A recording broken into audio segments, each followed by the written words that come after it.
Will you pray with me and for me?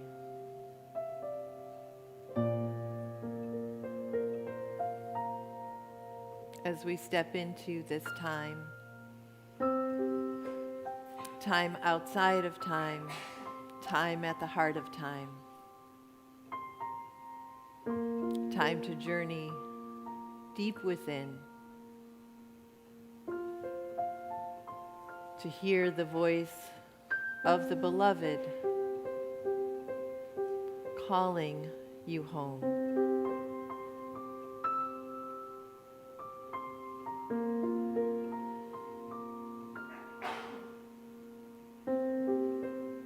Let everything that breathes praise the Lord. Let everything that breathes praise the beloved.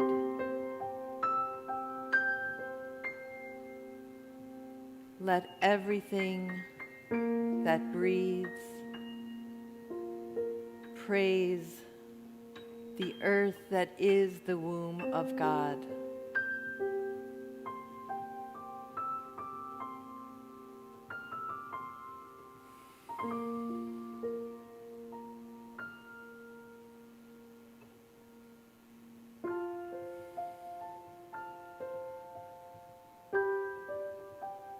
Sense your own sacred breath in and out. The rhythm of your breath of life in, your life-giving breath back out to the world. The rhythm that is yours alone,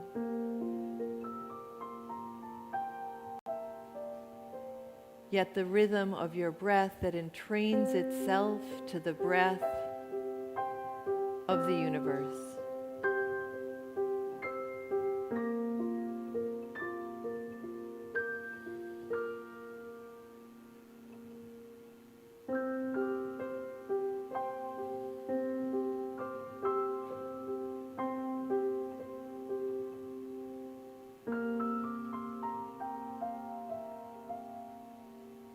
Your very breath, a journey in and a journey out.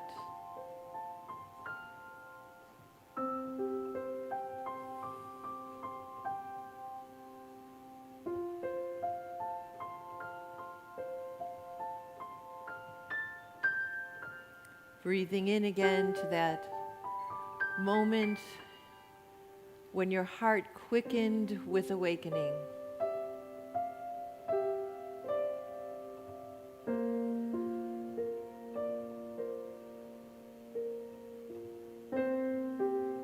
Sense your breath surrounding that moment and its awakening in your body, in your heart.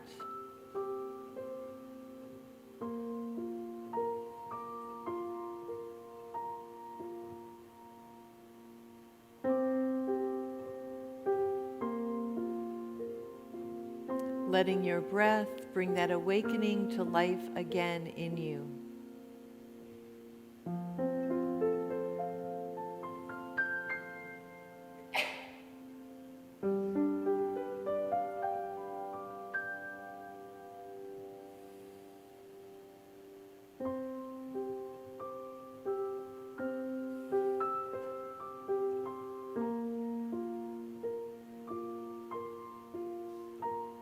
And from that awakened spark, bring to your heart mind again that more than human companion.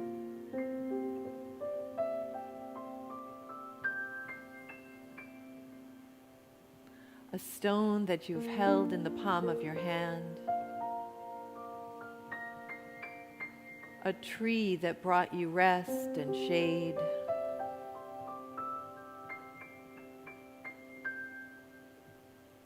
A house plant that brightens a corner of your home.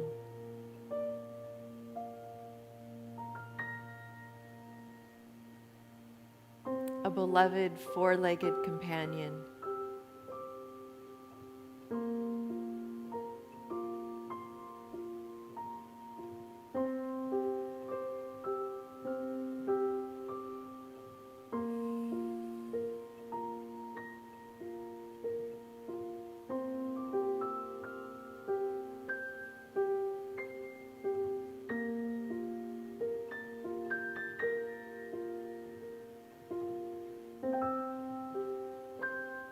as you feel the aliveness of this more than human reminder of the first book of wisdom, which is all of creation. Let it feed that spark within you that is home to your deepest longing, your deepest sense of home in the beloved.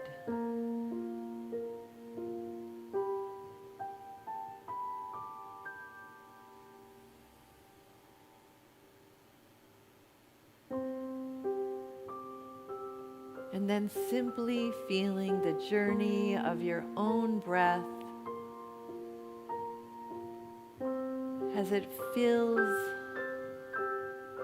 and releases over and over again, the dance of your breath in and your breath out.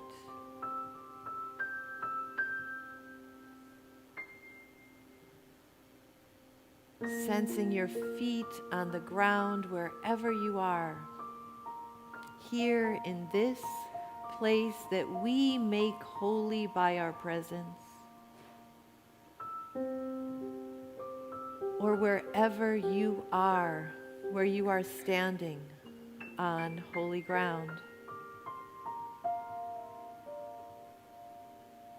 And feel yourself arrive. In this perfect moment,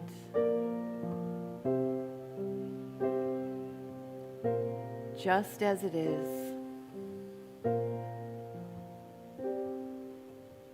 home, home.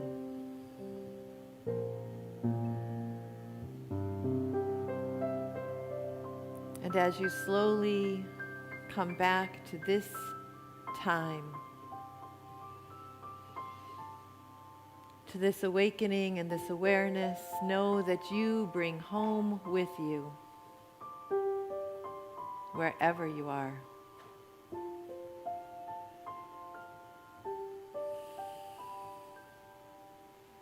And take a moment to look around you, or look in the mirror if you are at home, and see the sacred travelers that you journey with this morning.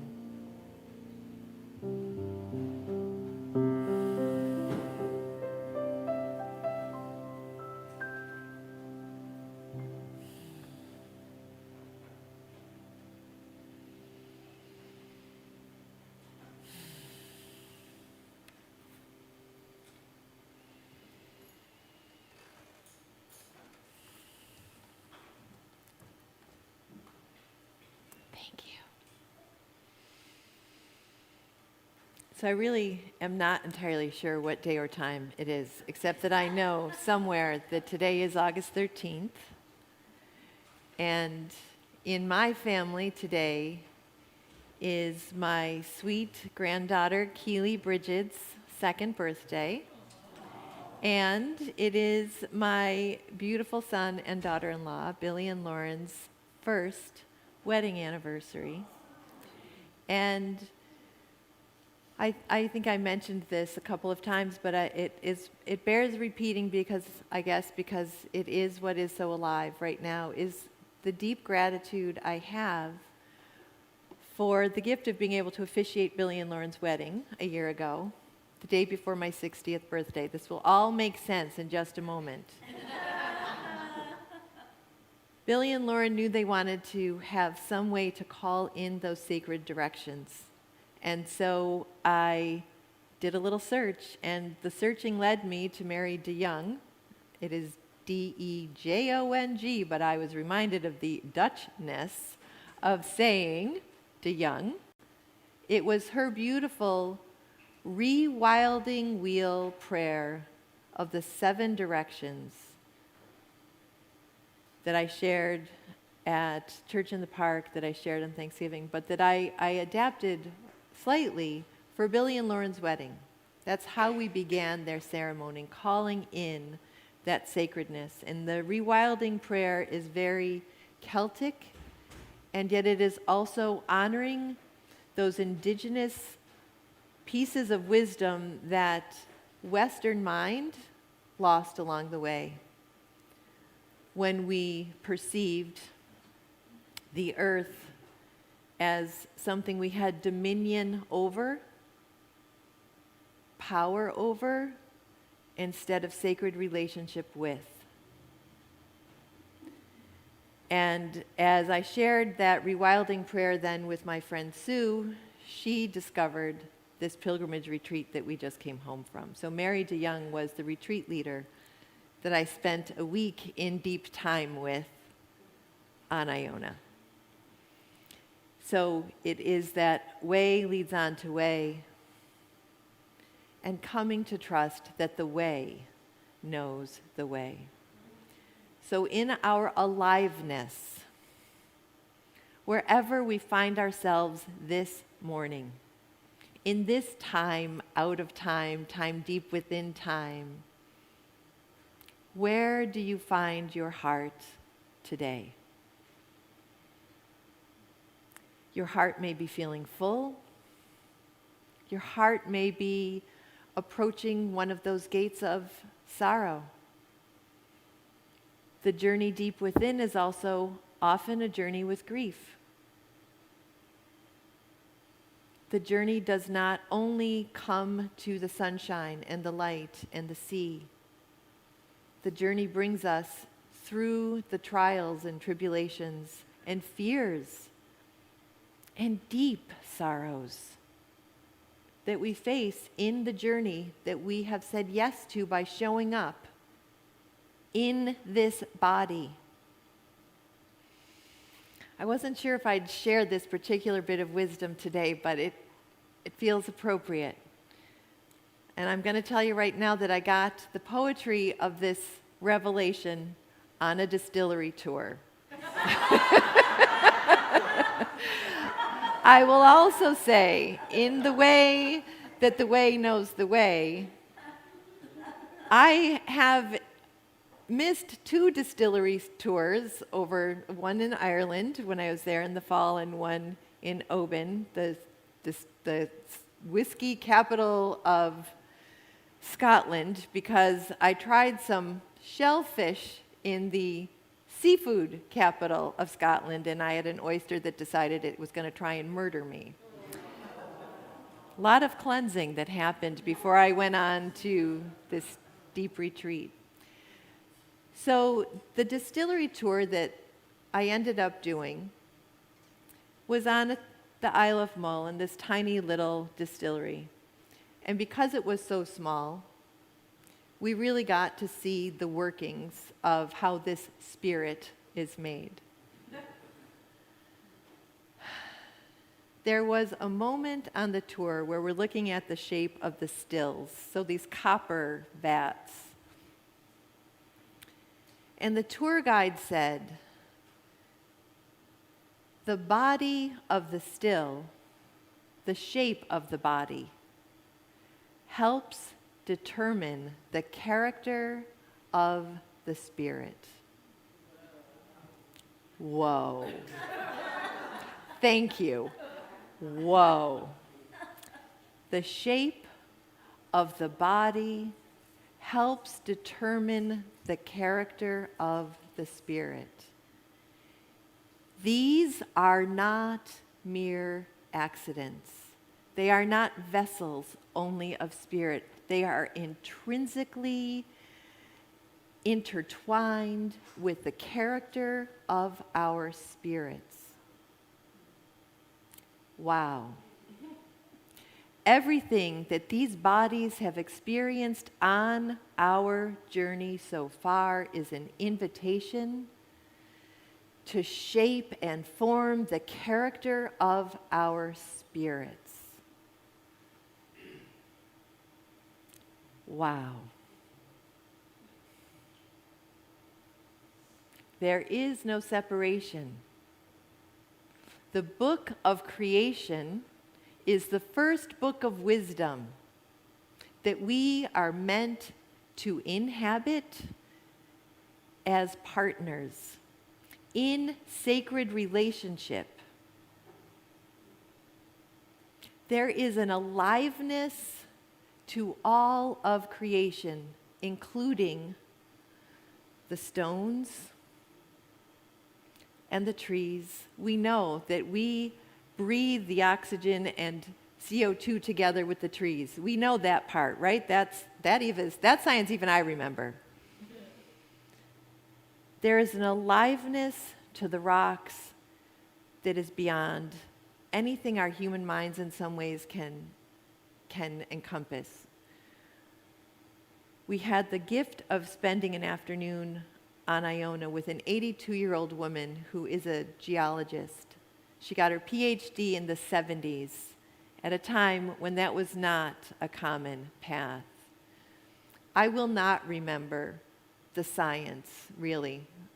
And I did have lots of apologies to Mr. Otten, my 9th grade earth science teacher, along the way as well. But what I will remember is the gift she gave us of seeing those rocks that on Iona are some of the oldest rocks that they have done carbon dating. They are some of the oldest rocks on Earth, those rock formations that still shift and fold in this dance of creation. And so the image she gave us is of the Eiffel Tower. If the history of the Earth is the shape of the Eiffel Tower, John Frederick, if you're in Paris, take a look out your window at the Eiffel Tower. If the history of the Earth and all of creation is the Eiffel Tower, our human existence is a postage stamp at the top of the Eiffel Tower. And yet, the shape of these bodies is necessary and shapes the character of our spirits. We are here alive in this moment. We have words that we say every week.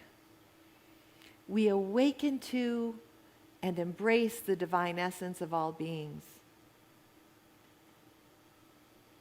We call forth the transformation of spiritual awakening for all. What does that mean? How do we make each moment holy, holy, fully holy? The sacred, thin places. Yes, Iona, as soon as I approached it, I was overcome with the sense of this is ancient, holy space. Some of that is because I know that history of thousands upon thousands of people who have journeyed there with broken open hearts to find some kind of healing on their journeys.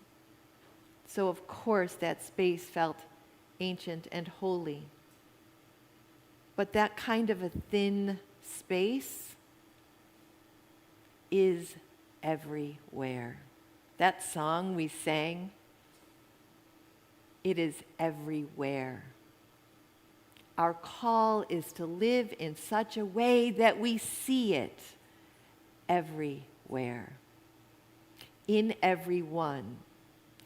Those for whom it is easy, I cannot look upon those 2 little grandbabies who are turning 2 today and then in 10 days without being overwhelmed with their beauty. Piece of cake to see the divine essence in them. Not always a piece of cake to see the divine essence in other humans, in other bodies, in other places, in other situations, in fires burning in Maui, in fires burning in our own lives. Last Sunday, for Christian communities that follow the lectionary, it was Transfiguration Sunday, the story of Jesus going up on the mountain. And of course, those apostles wanted to stay there. Like, oh, we get it. Our eyes are opened. We see anew.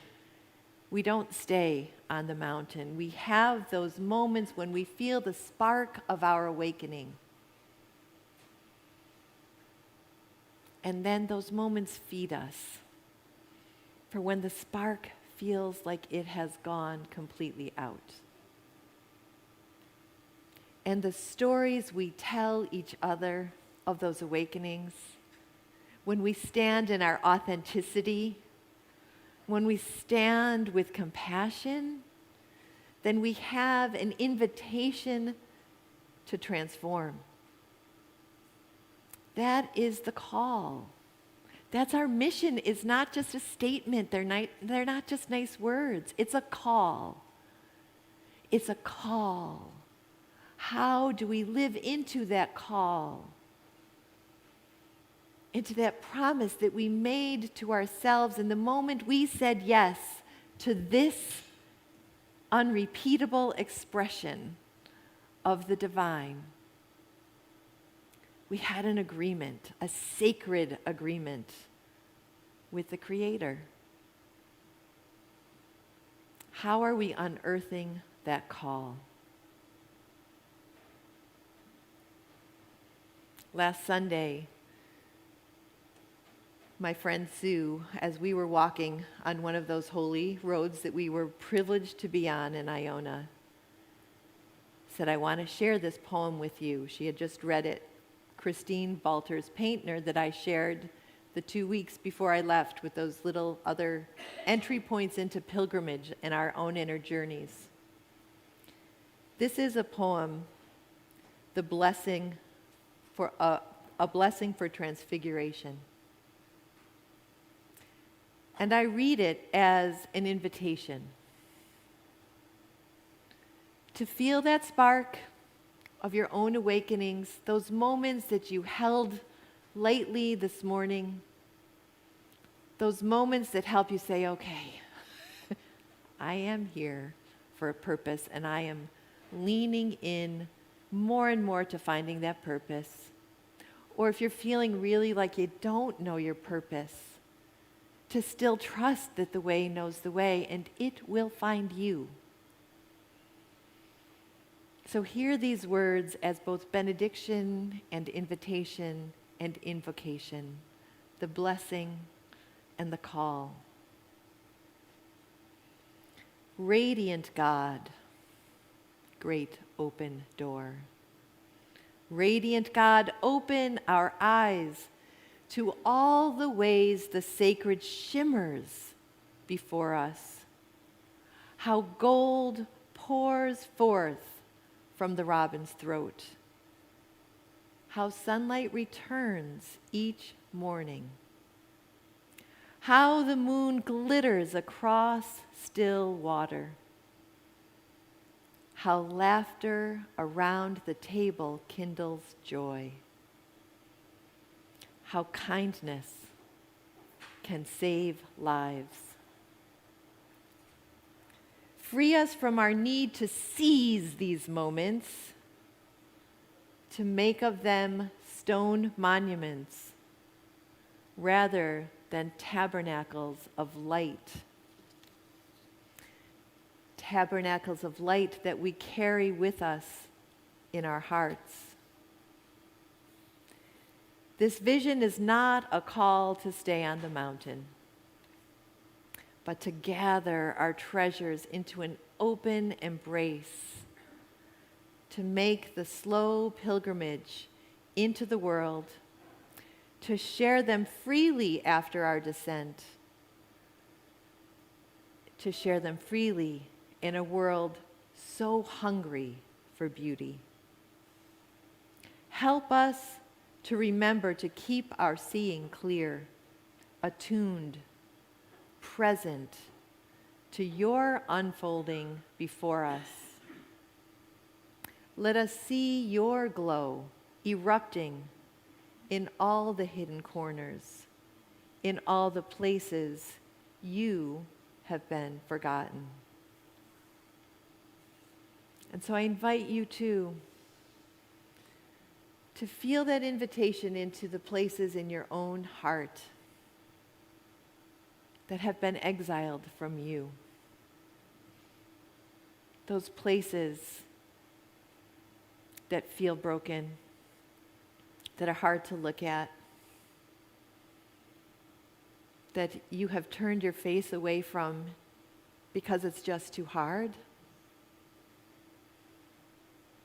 You don't have to embrace them all at once, but that invitation is there. That part of that transfiguration moment is in seeing your own exiled places and bringing them home. Because the beloved can use every bit of us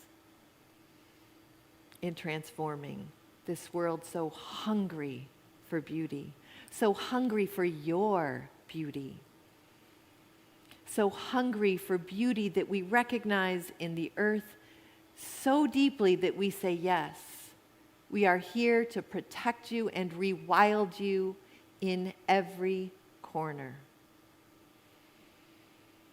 That is our call.